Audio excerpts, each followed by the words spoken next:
Sam for Bloody Brilliant Games here at EGX 2021 on the show floor. I must say, if you're not here, as you can see, very, very barren.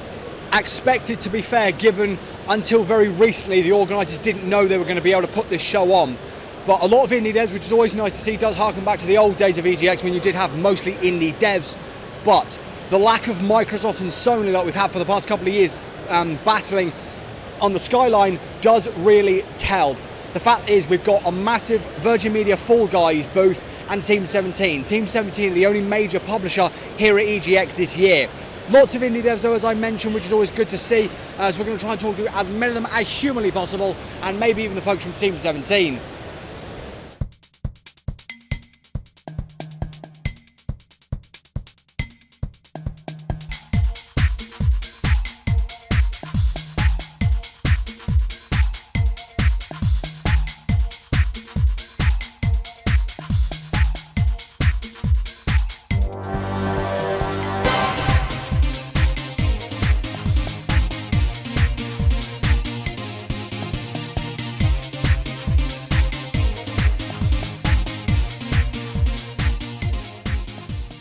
I'm here with Matt, who's been very kind to talk to us, one of the team from Triple Hill, developer of Die by the Blade. Matt, can you tell us a little bit about the game? So yeah, Die by the Blade is a 1v1 fighting game, but there's a big twist, there's no health bars, so it's a one-hit kill system. And so, where does the inspiration come from? It reminds me a lot of History Deadliest Warrior games and various kind of like elements of obviously samurai and theme from like Sekiro, for example. Where would you say the kind of main inspiration was for the scene? So the main inspiration was a game called Bushido Blade back on PS1. So that was a one-hit kill system, but there's not been anything like that since. So that was the big inspiration. Like I said, a lot of samurais as well, because everyone loves a samurai. Yeah. And in terms of the one-hit kill system, as you say, there's no health bars, so that is the only form of taking down your opponent. Why was the decision taken to have just a single health bar? Was it more kind of a focus on the challenge aspect, or was it to add a bit more of a kind of anxious move for a player when they know they're one strike away from being killed? Yeah, definitely. It's more of a skilled game and a strategic game rather than Tekken's and Mortal Kombat's that are very sort of button bash. This is very tactical. You've got to time the strike. One wrong move and you're dead. Yeah.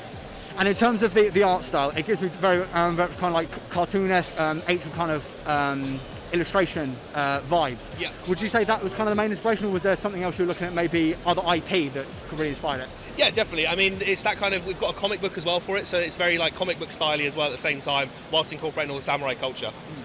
And then final question, in terms of the game, you said it's coming out next year. Can you give us a little bit more in terms of the platform it's coming out on? Yes, all platforms, so PC and console. It'll be on all generations, so PS5, PS4, Xbox Series X, all that, so new gen and old gen.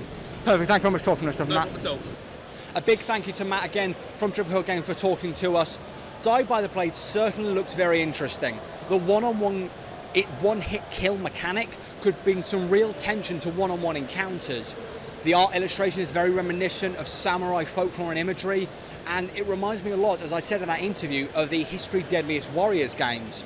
That said, I do worry about the longevity of Die by the Blade, given that as yet we've heard nothing about a story, and as you saw, the only thing they're showing here at EGX is a pre-alpha trailer. I'm not denying that it looks very interesting and the one-on-one mechanic does bring a certain level of tension, but I wonder about the longevity to take you past that initial encounter.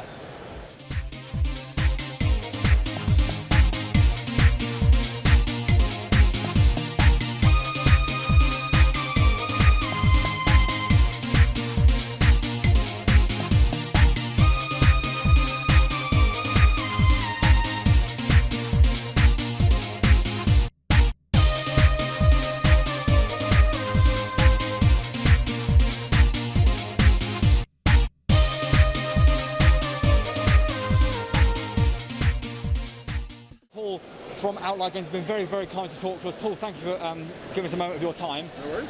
Just having played a little bit of the game, it gives me really, really strong FTL and Loves in Dangerous Space-Time aesthetic and obviously the type of gameplay.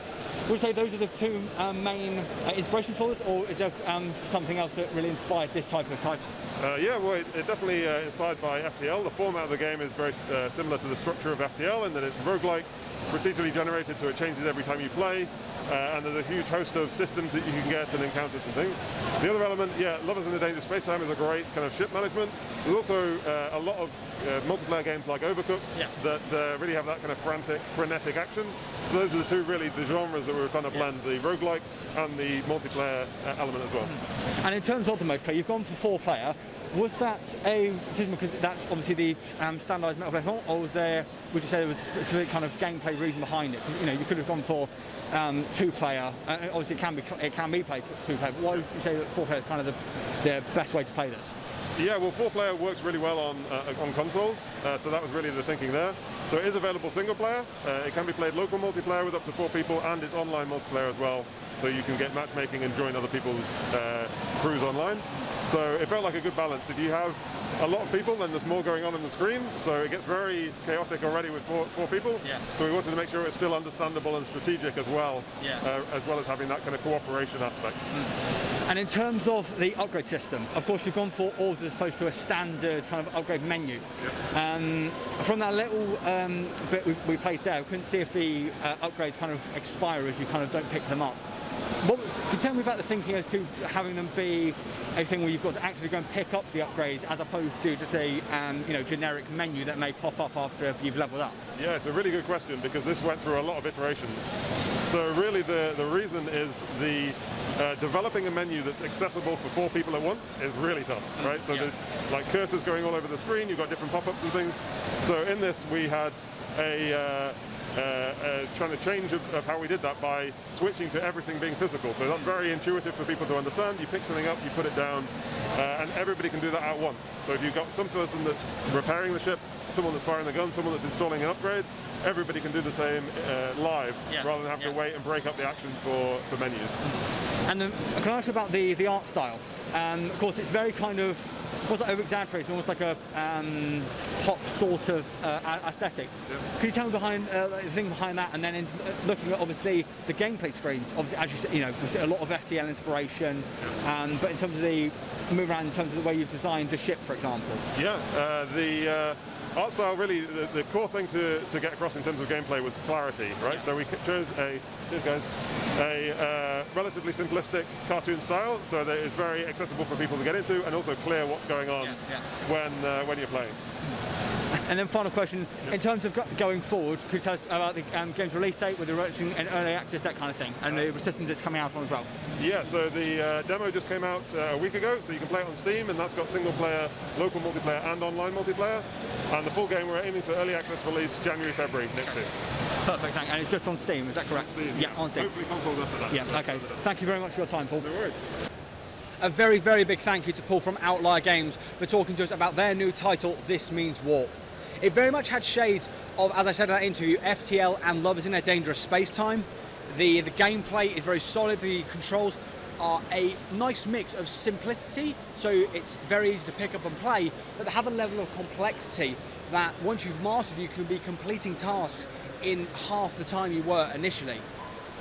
That said, I think the procedural generation does add a bit of longevity to the title, but I wonder if it's going to run into a similar problem that FTL does, and that's, yes, there has a lot of replayability, but the reasons for coming back to playing these games when very much the objectives are very much all the same every playthrough you do is going to be something to have a look at.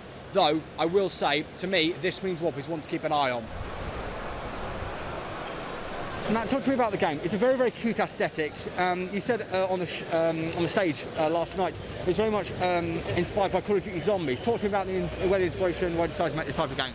Yeah, sure. So the concept of the game initially is just taking games we love as adults, really, sort of Call of Duty Zombies, Gears of War, Halo, that sort of, gameplay loop, and then sort of bringing it to a younger, sort of more casual audience. So it still has that sort of fun gameplay loop that you're expecting, shooting, but it's less gory, it's a bit more casual, a bit more fun, loads of weird, goofy stuff in there, and just not as violent, I guess. And we always designed it with parents can play with their kids, or couples can play together, just siblings, that sort of thing. Yeah. And so the aesthetic, of course, the protagonist is a teddy bear, and the enemies are zombies and gnomes and ducks, etc., etc. Can you talk to me about why gnomes and the ducks and rabbits were chosen as the bad guys for this kind of game? So we kind of wanted the enemies to be what kids thought was scary. Yeah. And as a kid, ceramic gnomes and porcelain toys and things like that used to terrify me personally. And we thought that'd be just quite a cool angle where it's not too gory, you know, there's not going to be blood coming out, but you can still have that really satisfying shatter effect and just still scratch that itch, essentially. And in terms of, so obviously I presume the game is multiplayer, both online and offline? Yeah, so we're just demoing single player today, but it will have co-op and then 4-player online. Yeah. And then we're hoping down the line to add then PvP elements, just sort of add some really fun and weird game modes. And in terms of, as you said, you know, COD Zombies is kind of one of the inspirations. What I remember a lot from COD Zombies playing with my friends. How important was it to kind of nail down the good kind of multiplayer experience that you do get from one of those kind of horde type shooters in with stuff? Yeah, so we always went with the sort of mantra that it's better with friends. It's more fun with friends. You don't, although you can play it on your own, you know, it's fun just sort of having that social element. Yeah. And sometimes you're not even focusing on the game. You're just talking to your friends, sort of messing about, and that's the kind of sort of social element, an aspect we wanted to bring to it. Yeah. And talk to me about the level design, because so the level we played was, you know, quite a bit of verticality. I can see the portals everywhere. Tell me, is it procedurally generated? Is it we're going to have kind of designed levels? Talk to me about the levels. So at the moment it's procedurally generated. So how we wanted it to be is just not the same static map that you can play to around 100. We wanted it to grow and change. So as it stands, every 10 waves the map will rebuild itself, and that sort of stands as every 10 waves is a night, and you know, little girl sort of woken up having a new dream, and it just sort of grows from there. And that was kind of all our sort of basis for that. Yeah. And then one thing I wanted to ask you was, so we look at the weapons. So obviously, from what we played there, it's kind of like a small crossbow with like a rubber band and wood, etc. A lot of the things you say is based around kind of what will be found around the house. In the game, do you play with that in like cool special ways, like having, I don't know, a golf ball gun or such like that, you know, to bring home that almost like DIY aesthetic? Yeah, we always went for like a sort of Home Alone and, you know, almost Codename Kids Next Door aesthetic as well. We kind of like the idea where it's just sort of bodged up. It's not a professional builder or weapon or anything. It's just kind of, that fits, let's just jam that on. And then you can even see that where how the gun moves, they're kind of rickety, they're broken. When they're reloading, they just sort of slam things in, you know. There's nothing professional, it's all kind of bodged up and a bit broken, essentially. And then final question to you, when's the game launching and what platforms is it going to be available on? So we're aiming for early access towards the end of the year. We've been approved for Xbox, so we're looking for early access for PC, sort of 6 months to potentially a year, and then aiming for Xbox and full launch of PC at the same time. Okay. Perfect. Thank you very much for your time, Matt. A big thank you again to Matt from Waving Bear Studios for talking to us about their new game stuff. I have to say, as I said in that interview, it's very much, you can tell the inspiration is from Call of Duty Zombies. You know, but I really, really appreciate what they've done with the art direction in trying to aim it towards perhaps a younger audience, but also giving a creepy or aesthetic to the normally quite bland household items and the household environments.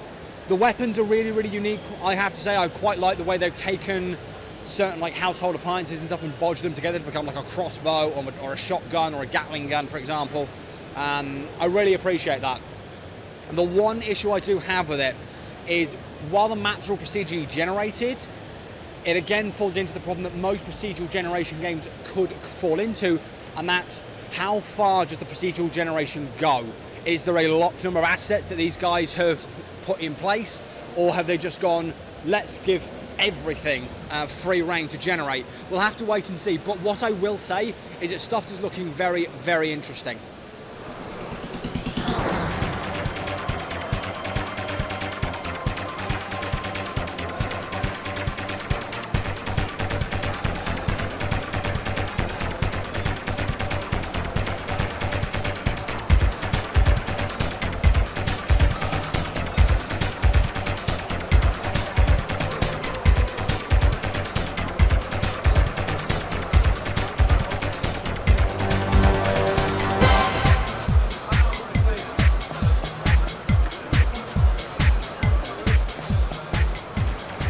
I'm here with Andrew from Repixelate, who's been very, very kind to join us to talk about Clash of Metal and Formula Retro Racing. We'll start with Formula Retro Racing. It gives me very, very strong calls back to the old Formula 1 games. Was that what you were kind of going for, in less of the arcadey style? Yeah. So having kind of grown up around the old arcade games in the 90s, racing games, We wanted to create a homage to those old early 90s racers. So created Formula Retro Racing. It's like got the art style and feel of an old arcade game, but we wanted to put in like more modern handling and controls and physics. So it's kind of like best of both worlds. And in terms of the art style, as it goes back to the old style of racing game, it's a very, very kind of eye-catching art style. Were there any other art styles you consider maybe kind of like a more subtle or realistic art style before you ended up on this style? Well, we did try various art styles to start with, and so we did an anime style kind of outline, toon shaded style, a bit like Auto Modelista, which came out a few years ago on the GameCube.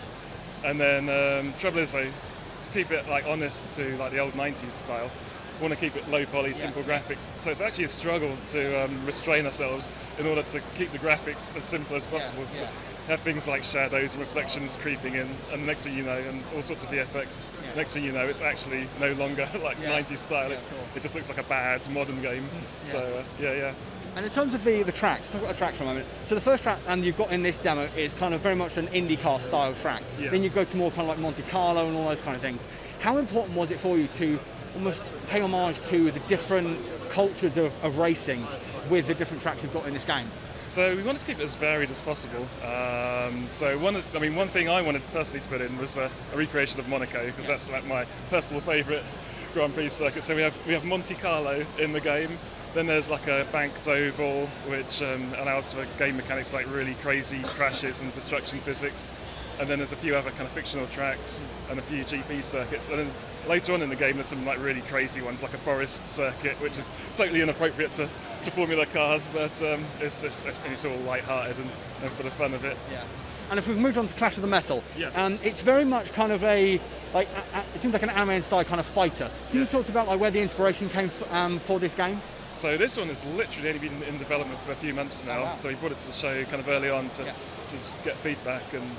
But the inspiration is I love fighting games and I love anime and love mechs and robots and that sort of thing. So why not fuse them together? So I've been working for a while on this kind of rendering pipeline, which creates like the animated style look, sort of hand-drawn look with 3D models. So behind the scenes, it's actually a 3D game, but running in a kind of 2D style.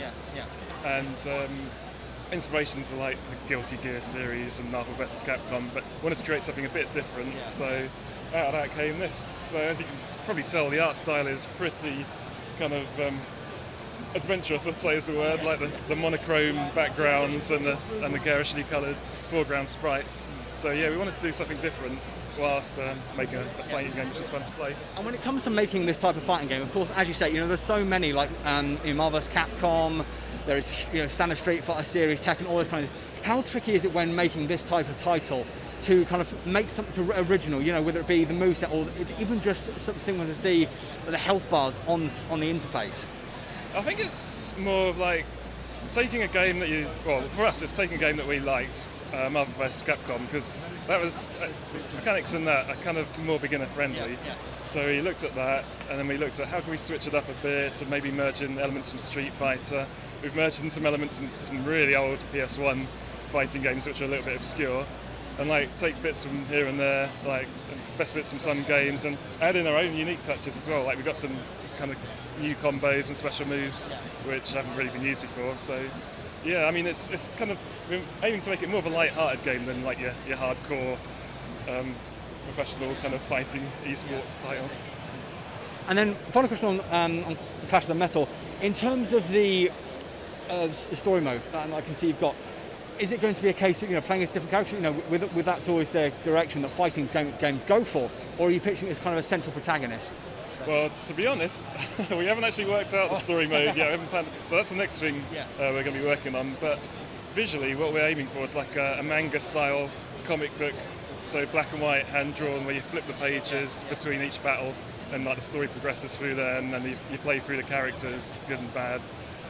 But yeah, I mean the story's yet to be worked out. But that's kind of style we're going for. So I want to make it more interactive, so you can choose your direction through the visual storyline, and then each one's interspersed with one of the battles.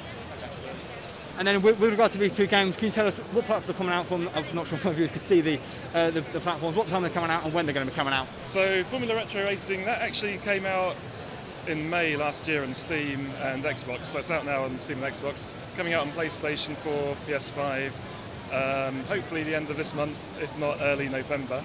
And Clash of the Metal is actually still very early in development, as I was saying, so we brought it to the show well in advance, but we're looking at like Q2 2022 for that. So but you can wishlist it now on Steam, and we'll be getting the store pages up on the consoles. That's also going to be coming PS4, PS5, Xbox One, and the Xbox Series consoles. Perfect. Thank you very much for your time, Andrew. Thank you. A big thank you to Andrew from Repixelated for giving us some of his time and showing us Clash of the Metal and Formula Retro Racing. Let's talk about the latter first. Formula Retro Racing is most definitely a throwback to the old style of Formula Racing games, as Andrew mentioned in that interview. I like a lot of things about that game. The stylized is something that a lot of other developers have done. I think, for example, Hot Shot Racing did that very much stylized, but I think the very simplistic aesthetic can really work for a racing game. The handling mod on the braking was really good, a lot better than other arcade style racing games, a lot more preferable to at least me. The other thing that I really liked was the AI. The AI is really aggressive from what I experienced. There were a couple of times where going around a corner, I was battered off the side of the track and actually end up being destroyed because of the AI, because they're battling for position. And that's not something you see in a lot of other racing games. In terms of Clash of the Metal, as Andrew mentioned, that is very early in its development. Fun fighter, I have to say, very fun. The aesthetic, while it looks like it's a bit of a clash of styles, it's certainly one to keep an eye on. But I think with more time, Clash of the Metal could end up being a really decent little fighter. Overall though, Repixelate definitely a studio to keep an eye on, especially with Formula Retro Racing and Clash of the Metal.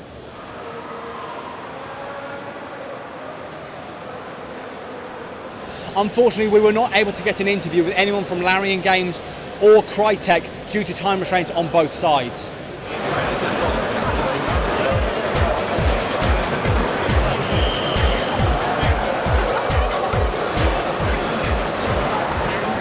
We popped over to the PQ booth to have a look at what games they were showing there, and Priv, one of the community managers, was very kind enough to give us a bit of his time. So in terms of, we'll start with Dive to Sunset, if that's all right. What kind of feedback have you had from the players in terms of, how they're finding it? Because, of course, you as a publisher, you've obviously been given it, bought it from the developers. Yeah. And what have the public thought so far here at EGX? So the feedback's been absolutely amazing. Like, everyone does like the aesthetic of the cartoon element, and it has got similarities to other games in that aspect, so it's very familiar to them. As well as the roguelike element to it, where you've got Hades, Risk of Rain, which is super popular. So everyone likes the sort of concept of the game for sure. And then when they're sitting down playing it, whether it's on controller or keyboard and mouse, because right now it's not launched, but it'll be coming as early access soon. Yeah. We have not announced it, but hopefully we can. But the fact that they have the option to play on keyboard and mouse or controller, they're absolutely loving it. They're just jumping in, just enjoying themselves. And in terms of the games you've got here, if we look at kind of the games that are taking up the most space, I think it's fair to say, those are all games that have come out fairly recently. Yes. From your side, was it a case of, events like EGX are an absolute blessing because they give you a chance to, get these games in front of more people who may not have seen them on, for example, a Steam store page?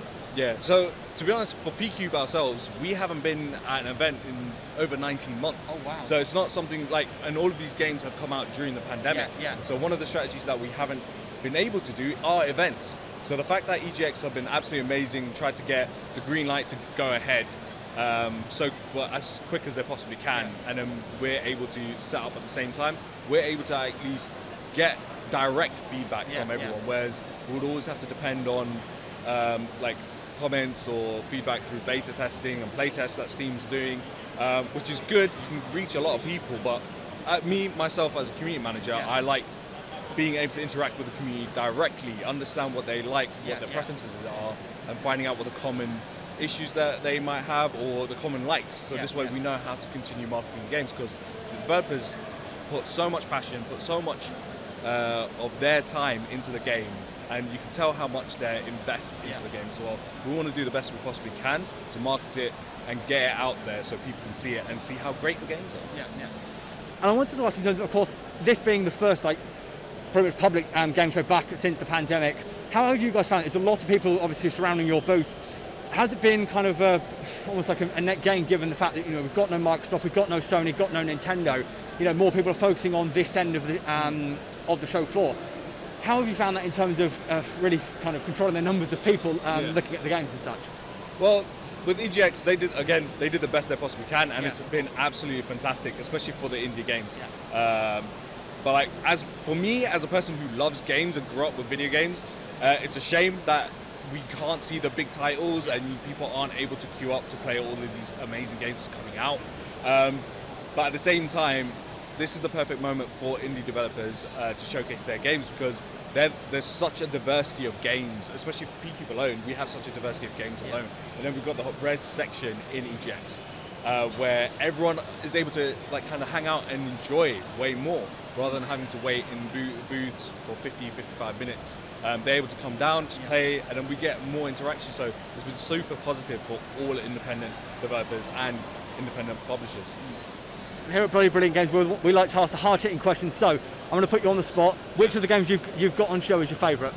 Ooh, that's a cheeky question. That's a very cheeky question. It depends, because I like my variety of games, so I don't necessarily have a particular preference.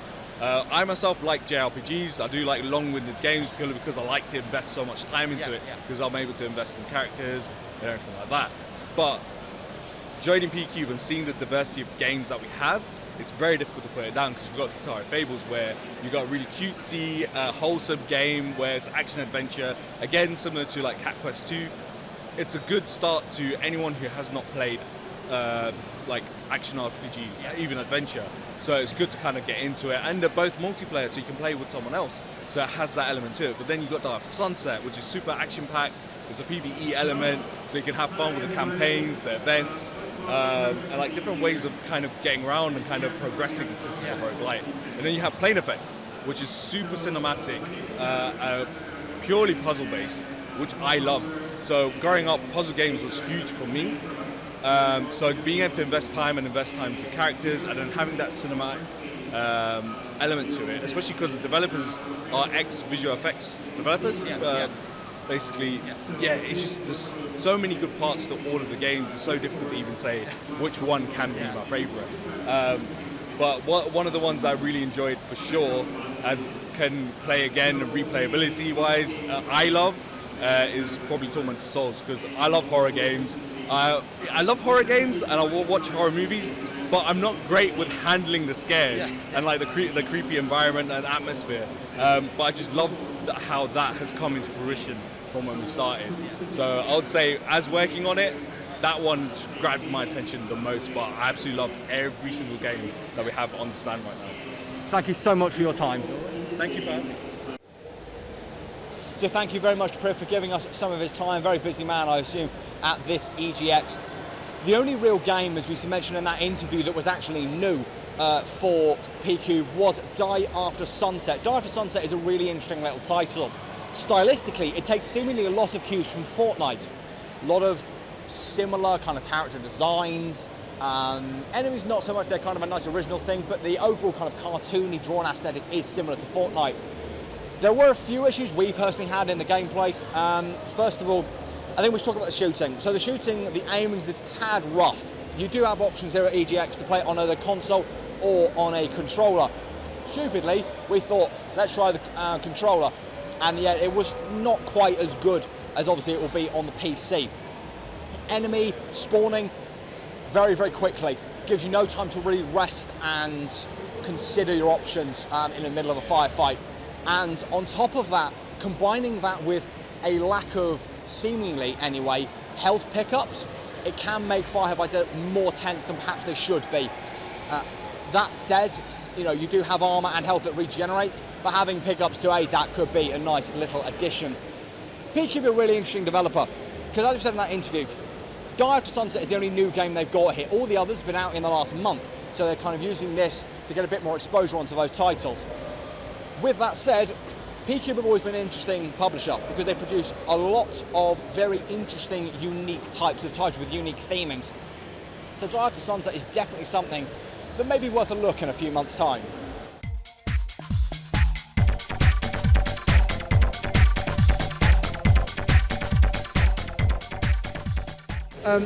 Luke, you've got a lot of games on display here. Age of Darkness, you've got Moving Out, Legends of Tatos, alongside stuff like Broken Roads. What's the benefit to Team 17 of having games that are already out alongside those that are upcoming? I think for me, it kind of shows the diversity of our catalogue, and some of the titles such as kind of Moving Out, Overcooked, Rogue Heroes, although they're already out, the classics, some of them have been out this year, such as Rogue Heroes.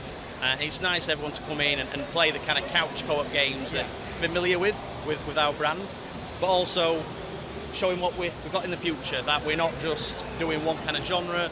Actually, we do all different types of games, from kind of RTS, which Age of Darkness, to more kind of narratively driven stories such as Broken Roads. And I think it's really important to kind of show Team 17 that full of diversity, and our catalogue is kind of huge. Yeah. And of course, Moving Out, Overcooked. They're, as you say, very couch co-op games. That seems to be very much a focus for Team 17. That's very much almost like the speciality, what one might call it.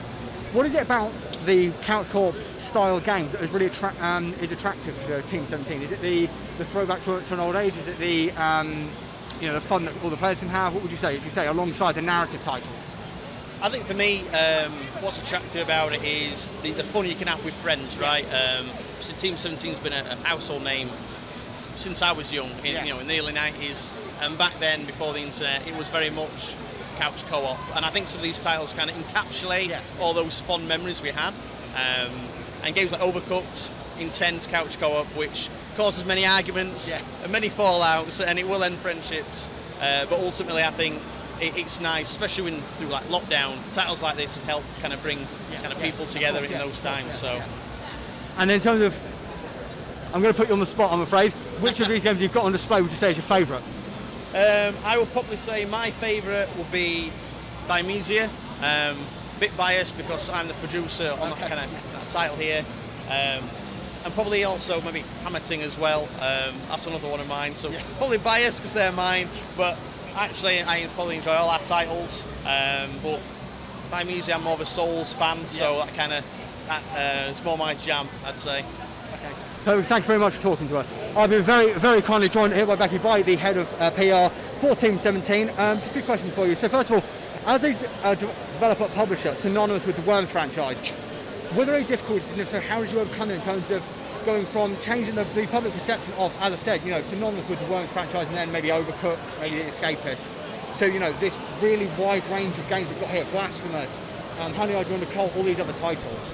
I think in the last few years we have kind of transitioned from that, everyone saw us as like Overcooked, Worms, the kind of like family friendly, and we still absolutely are. We have Moving Out, we have Overcooked, we've got like Hopper Life that has just come out into early access, but we've also now got Hell Let Loose that just launched. We have, as you said, Blasphemous, we have our Soulsborne Thymesia, which is coming out later this year.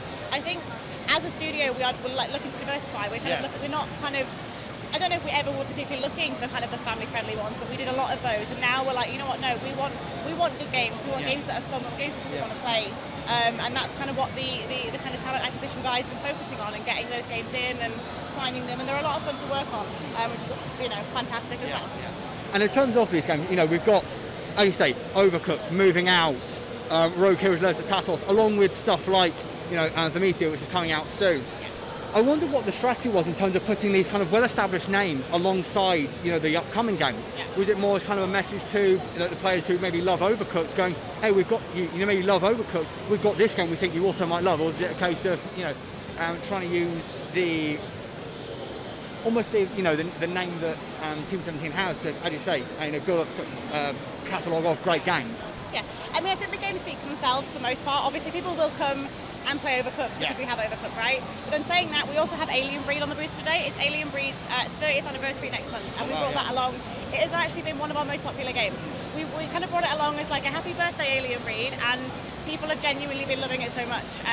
But we wanted to bring kind of a mixture. Obviously, we've got games that have been out for a little while. We wanted to bring the classic kind of show floor, like multiplayer games, because everyone loves them, right? You love to sit and play and that kind of stuff. But we also wanted to bring our up-and-coming games to show them off, and games that have just come out to kind of be like, hey, just in case you missed it, here's what we've got coming, and here's what's we just had out as well. And then just final question, in terms of Team 17 are known as probably the most responsible and I'd say probably beloved publishers, developed publishers in the industry. How important is it to the team that Team 17 has this year, in an industry that's so often can be plagued with controversies and bad actors within the publishing space? I mean, I think we just want to make good games, right? We want to focus on making good games. We want to work with really cool developers. We want to make things people enjoy, but we also want to be an environment people enjoy being in. Like, it's an amazing company to work for. I mean, this is me talking personally. I love the job that I get to do, and especially when I get to do stuff like this and talk to people. I think our focus is making good games. We are spirit of independent games. That's the whole kind of ethos that we go by. Is right. We take these little indies and we try and make them the best that they can possibly be to share them with the world. And everybody, all the whole team that we have here. We have obviously I'm from PR. We have the producers. They all just want to make great games and share them with people. And then final question, the true hard-hitting journalistic questions. Which of the games you've got here at the booth would you say is your favourite? I mean, so Overcooked is the reason that I wanted to work for the company. I will admit to that. Having my name in the credits in an Overcooked game is been a dream of mine, and I'm finally there, which is cool. I will say I'm super excited for Mahomisia. I'm a big Soulsborne fan, and I've been obviously playing quite a bit of it, and I'm super hyped for it to come out at the end of this year because it's just. So those two. Don't make me pick, please. No, thank you so much for your time. Thank you. A big thank you to Becky and Luke for some of their time on what's probably been a very busy week for them. As we said, they're the biggest publisher here at EGX, so I'm sure many people going around their booth. Let's talk about the games they had, because it's very interesting. As I mentioned in those interviews, all but 3 of the games that Team 17 had were already out. So the likes of Road Heroes Legends of Tassos, Overcooked, Moving Out, Honey, I Joined a Cult, all out already. But 3 new games that they're premiering at this show. First, Thymesia, which is Luke's title. Souls-like, looks very nice, very clean UI, a brutal Souls-like, but the type of Souls-like that you like, in which instead of just feeling frustrated at dying, it's a learning experience. You get better because of your failures. Let's move on now to Broken Roads. Broken Roads is an isometric RPG, very much in the style of the old late 90s, early noughties RPGs that the likes of BioWare did. Or if you look at Larian with the Divinity Original Sin games, very much like that kind of thing. And those are the games I really gravitate to. I love those kind of RPGs. No dialogue, all text-based, properly old school, but has a lovely aesthetic to it. Finally, Batora Lost Heaven. Roguelike, another beautiful game. Really nice ability and weapon set. Nice view of the overworld, so a lot of maneuverability, a lot of kind of view of the land, so you can pick out your targets nice and strategically. Definitely something that if you're a roguelike fan, you'll love. I've got to say, Team 17 have probably been this is probably going a bit far, given obviously, they're the only publisher really here. Probably been the best showing from Team 17, but you'd expect that from a publisher with many games out and over 30 years of experience in the business.